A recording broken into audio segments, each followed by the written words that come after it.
you take this exam, on Thursday, it'll be 50 questions, and so this is really important. This chart, it's got everything on it that we discussed. So your exam will begin with the staff laboratory, and it'll go through the UV laboratory. And any of that stuff is fair game. Okay, so this will cover everything that we talked about, including UV is in here also. Okay?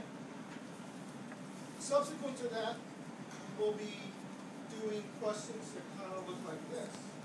And so we're going to go through each of these questions to be sure that everybody has a flavor for what kind of questions we ask. Because remember, I said that on the third exam, you would be asked the names of organisms, and so there'll be some organisms that you'll be responsible for. So let's take a look at this. Number one, identify the topic hemolysis. I've got clear zone, beta. And then what type of media is this? Blood. And so if I would ask percent of blood that's actually placed in the media, you would say what? About 5. 2 to 5, I think really good. Okay. And so here I've got a green zone, and what type of hemolysis is it? Here I've got catalase negative, beta hemolytic. What's represented by the A disc? True, but what's on the A disc? Bacitracin. Bacitracin. And what is this area called? Zone of inhibition. So given the fact that you've got a beta hemolytic organism that's catalase negative, gram-positive toxins, and is sensitive to bacitracin or the A disc, what organism is it? Streptococcus pyogenes. Strep pyogenes. Streptococcus pyogenes, right? That's what mine was. So I will expect that you will know that. Number 5, I've got cat and egg, gram-positive coccus, alpha hemolytic. What's represented by the P disc? Optogen. Optogen, right? And I've got a sensitive reaction to optogen. If you have those characteristics, what organism is it? Anytime you hear cat and egg, you immediately think what? Catalase negative, you think what? Strep, right? So this is Streptococcus, and it is sensitive to the P disc. What bug is it? It's the only one that, the P stands for something. Pneumonia. Oh, pneumonia, very good, right? Just like the A stands for something here, and A stands for what? Group A, right? The P stands for pneumonia. Yes, Chris. You were stretching? So, is it sensitive or resistant here? Resistant. That's right, it's resistant. Alright, so with the oxidase test, remember, I wanted you guys, remember I told you that the oxidase reagent was this long, NNN trimethyl? It's huge. So I wanted you to say that the reagent for the oxidase test is the oxidase reagent. Okay? Don't forget that, please. It's going to be like an easy 2 points. And it detects a certain enzyme in the cytochrome oxidase system. If the organism has that enzyme, cytochrome oxidase, then it's going to be positive, and that indicates that it is an aerobe, okay, or what we consider a non-enteric. With the oxidase test, if it's negative, gram-negative rod, that means it's a facultatively anaerobic organism, and by definition, it will be an enteric. Okay? Guys, I will not ask this kind of question because I've never used a separalytic with you guys. What it means without fermentation of sugar. That's what we know. So I'm not going to ask you those kinds of questions. If I've never used the terminology in front of you, I won't ask. Okay? So this is MSA. So remember, when you think about the name of the media, The chart. if you understand the name of the media, it tells you a whole bunch, right? So MSA stands for? So what do you think the 2 principal components of the agar are? Mannitol and salt, right? And so what percent of sodium chloride is actually in this medium? 7.5. 7.5. 7.5% sodium chloride, and that's what makes it selective, and it's selective for staphylococcus because staphylococcus can tolerate salt up to 10%. You guys are good. I like it. And then what makes it differential? Which sugar? Mannitol. Yeah, so don't tell me a sugar, tell me the sugar. All right? Tell me what it is. And so what's the pH indicator in this medium? Phenol red. Very good. And so what does the yellow indicate? And so what organism does that represent? Very good. Very good. Any questions about this entire slide? I just asked 10 questions. I'll probably pick like 5 or 6 of them. Right? So be sure you know mannitol salt. It's a pretty test. Phenol ethanol agar, it's selective or differential? It's selective because it has phenol and ethanol in it, so it selects for which organisms? Gram-positive, inhibits therefore gram-negative organisms. That's right. PEA stands for phenol ethanol. So I've got EMB. What does EMB stand for? Methylene blue. Methylene blue. So again, if you know the name of the media, it tells you a lot. What in the world do you think is a pH indicator in this? Methylene blue. Good guess, but Oh, eosin. eosin. That's right.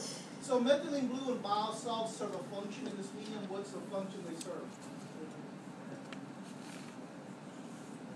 POS, inhibit gram-POS. Very good. Thank you for playing. And so, what's the principal substrate in this medium? Yo. Lactose. Lactose. Thank you, Al. Very good. And so, if I have a metallic green sheen on here, which bug does it represent? E. coli. E. coli. If I had a lactose fermenter on here, what color would it be? Red. Pink or red? Pink or red? Okay. McConkey? What's the principal substrate of McConkey? Lactose, very good. What two components in McConkey agar inhibit gram-positive organisms? Not rhetorical, I need an answer. Biosalts and? Crystal violet, very good. And what is the pH indicator in McConkey? Neutral red. Neutral red, thank you, Alan. Neutral red. So I've got, this looks kind of white, but it really is colorless. It just, when we took the picture, it kind of looked, I guess it took up a lot of the light, it looked kind of white.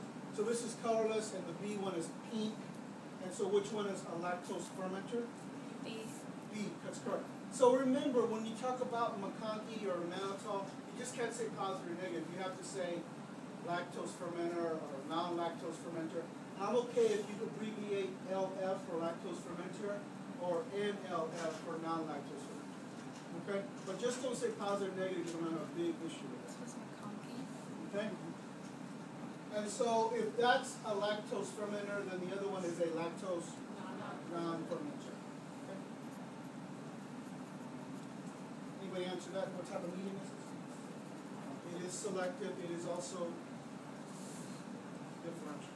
That's right. So it selects for gram-negative, and it differentiates based on the fermentation. All right, clay. Which of the following is positive? This is catalase. A, correct. Name two genera that this particular test differentiates. Staphylococcus from Streptococcus. Staphylococcus is catalase positive, catalase negative. Staphylococcus.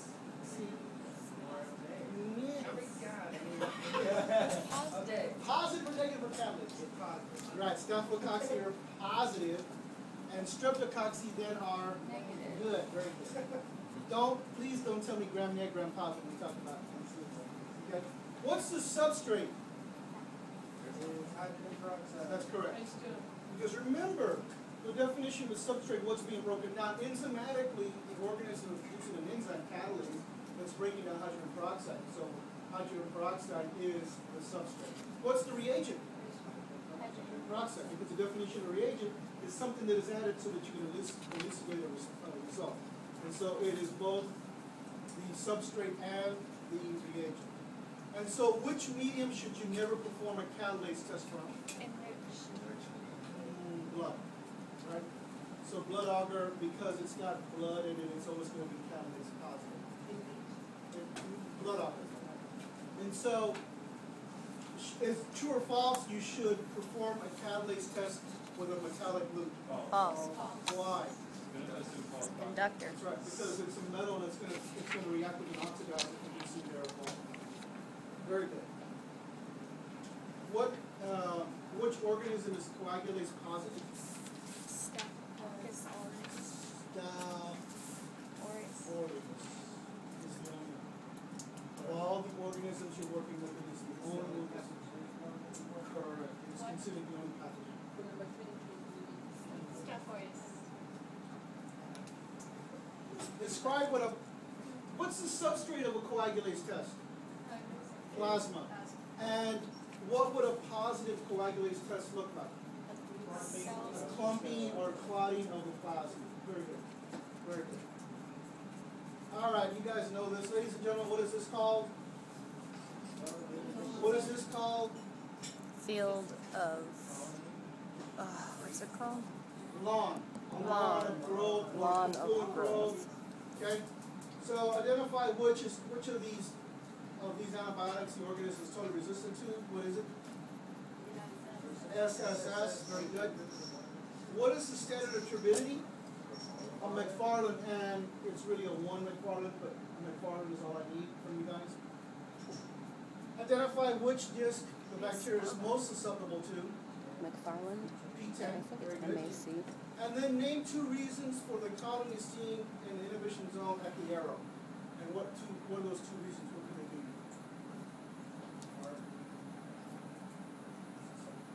Moderately susceptible. Good. Anything else?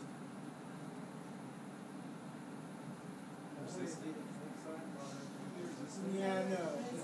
I'll take moderately susceptible or moderately resistant one time, but I'm not going to take it twice. Chris, what was your... I was going to say resistant. Yeah, you're with me. Yeah, related to that, you have too much population, and that's why we're using McFarland. Okay? And so, but that's not going to be indicative why, because all these other guys are working on it. That is a possibility. No, because you didn't use a loop, you use a cotton swab. Okay? There is one other one. It's more remote, and that is what? That it got contaminated after we've already speaked in place of this. Okay? Yes, Carol? Just too much population, meaning you just. I didn't quite hear your Too much population. too much population. You To overwhelm overwhelm the amount. the antibiotic. Okay. To overwhelm them. Okay? All right, we just went through all this stuff, right? So, all right, so here I have a hectoenteric agar. What's the pH indicator?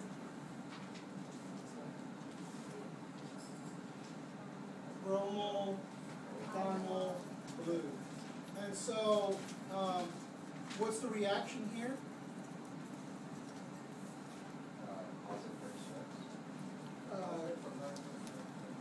No.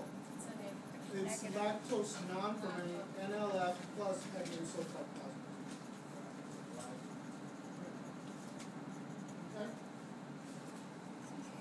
Name a bacterium that does this.